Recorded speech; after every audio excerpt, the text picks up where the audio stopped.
E aí pessoal, beleza? Eu vou fazer um unbox e primeiras impressões de um teclado que eu importei. Teclado mecânico é o Keychron K2V2. Importei ele pelo AliExpress. Eu fiz a compra no dia 21 de março e chegou pra mim aqui hoje no dia 1º de abril. Então levou cerca de 10 dias apenas para chegar. Então foi bem rápido.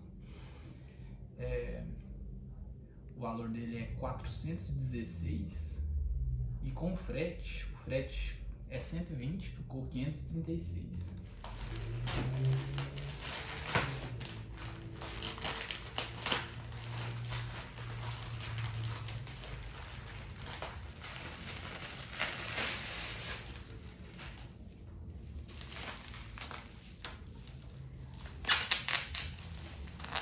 Ele vem embalado.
Bom, a versão que eu escolhi é uma versão mais simples um pouco. O backlight dela é só branco, né, no RGB. E switch brown, e o corpo dele ele é de plástico, só que é um plástico bem firme, então sim, pode tentar mexer que não mexe, não estoura, não torce o teclado, é muito bom. Vou fazer um teste aqui de digitação, só para ver o som dele.